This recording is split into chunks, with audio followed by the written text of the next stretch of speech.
মাছ মাংস নেওয়ার জন্য এরকম পলির বিকল্প একটা ম্যাটেরিয়ালস দরকার। তখন আমরা ভুট্টার স্টার্চ থেকে একটা পলি ব্যাগের মতোই দেখতে এই ব্যাগটা আমরা তৈরি করেছি। এবং এই ব্যাগটার একটা ভালো গুণ হলো এই ব্যাগটা পুরাইলে ছাই হয়ে যায় এবং এটা যদি মাটিতে থাকে 3 থেকে 6 মাসের মধ্যে মাটিতে মিশে যায়। তো এই ভুট্টা স্টার্চের যে পলি ব্যাগটা এটার একটা ভালো একটা গুণ। এটার দামটা পলির চেয়ে তুলনামূলকভাবে বেশি, তবে অনেক যে বেশি তা না। অলমোস্ট পলির চেয়ে 2 গুণ হতে পারে, কিন্তু এটা লংজিভিটি পলির চেয়ে বেশি এবং পরিবেশ বান্ধব। এটাই হলো আমাদের একটা অ্যাচিভমেন্ট। আমরা ওই পলি ফ্যাক্টরিগুলোকে যদি শুধু কনভার্ট করে ভুট্টার স্টার্চটা তার হাতে দিতে পারি, তো আমার মনে হয় খুব দ্রুতই সম্ভব, যদি আমাদের ইচ্ছা থাকে। চামালটা লাগে ভুট্টার যে দানাটা থাকে ওই দানার থেকে এক জাতীয় স্টার্চ তৈরি করতে হয়।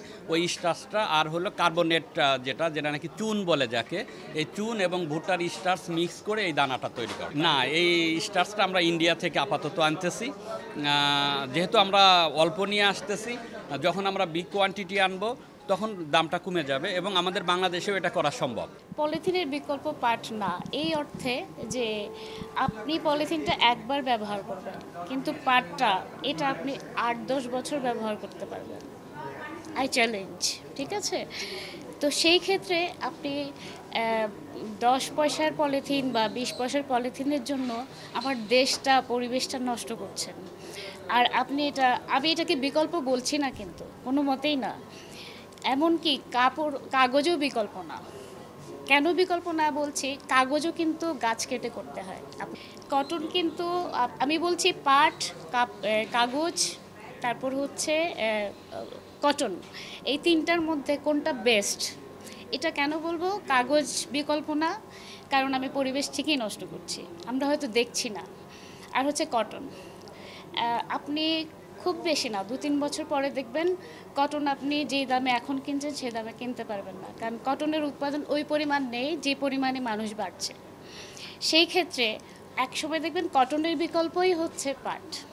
আমাকে পাটটাকে আমি এভাবেই চিন্তা করি যে পাটটা একসময় সব কিছুর বিকল্প হয়ে দাঁড়াবে যদি আমরা এটাকে ঠিকমতো রিসার্চের পর্যায়ে নিয়ে যাই। এবং এখন যেভাবে রিসার্চ হচ্ছে এবং এটার উপর হচ্ছে, সেটা কিন্তু আপনার পাটটাকেই দাঁড় করাবে। এখন আসি পলিথিন। আমরা বলছি না যে একবারেই আজকেই আপনি বন্ধ করে দিন, আমরা বলছি আস্তে আস্তে করুন।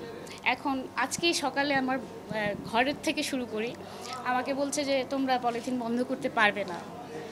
আমি বলছি এখনই বন্ধ করো, এটা বলছি না। তুমি 30টা ইউজ করছো, এখন তুমি আস্তে আস্তে 5টাতে নামো, তারপর 1টাতে নামো, তারপর তুমি আস্তে আস্তে এটাতে অভ্যস্ত হও। আমরা কিন্তু আজকেই আপনি পলিথিন ফেলে দিন এটা বললে আসলে একটু জোর হবে এবং সহজেই হবে না। আমি চিন্তা করছি অগ্রসর হওয়া, আমি এইটাকে এভাবে বিকল্প চিন্তা করছি। আমি যদি দূরদর্শী চিন্তা করি, আমাকে বিকল্পে যেতে হবে, পলিথিন ব্যবহার করা যাবে না।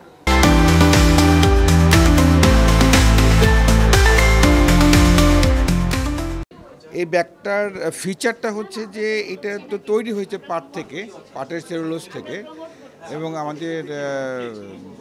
আমাদের প্রখ্যাত বিজ্ঞানী ডক্টর মোবারক হোসেন স্যার এটা তৈরি করেছেন। এখন এটার বিষয় হলো কি যে 100% বায়োডিগ্রেডেবল। শুধু বায়োডিগ্রেডেবল বললে একটু ভুলই হবে। এটা যদি আপনি পানিতে রাখেন, এটা 1 ঘন্টার ভিতরে এটা হয়ে যাবে, ভ্যানিশ হয়ে যাবে। ওয়াটার সোলেবল, কিন্তু এটা তৈরি হয় ওয়াটার থেকে এবং এটা ওয়াটার সোলেবল এবং ইকো ফ্রেন্ডলি। যেটা বায়োডিগ্রেডেবল সেটা কিন্তু ইকো ফ্রেন্ডলি না, বাট এটা বায়োডিগ্রেডেবল এবং ইকো ফ্রেন্ডলি না। এটা কস্ট বেশি না, এটার কস্ট আমাদের পাটের ব্যাগের চেয়েও কম। কিন্তু আমরা এইটা কেন বাজারজাত করতে পারছি না, সেটা হলো এটা যেহেতু ওয়াটার সোলেবল, পানিতে লাগলে এটা গলে যায় এবং আপনি কিছু নিয়ে যাচ্ছেন কোথাও, বৃষ্টির পানি পড়লে এটা ছিঁড়ে যাবে। এটা খুব বেশি ভায়াবল এখনও হয়নি, এটি নিয়ে গবেষণা আরও চলছে। আবার কিছু কিছু জিনিস মিক্স করলে এটা পানিতে পড়লেও 1 ঘন্টা 2 ঘন্টা কিছু হবে না, সেভাবে তৈরি করা হয়েছে। কিন্তু ওটা কতটা আবার ইকো ফ্রেন্ডলি সেটা নিয়েও রিসার্চ চলছে।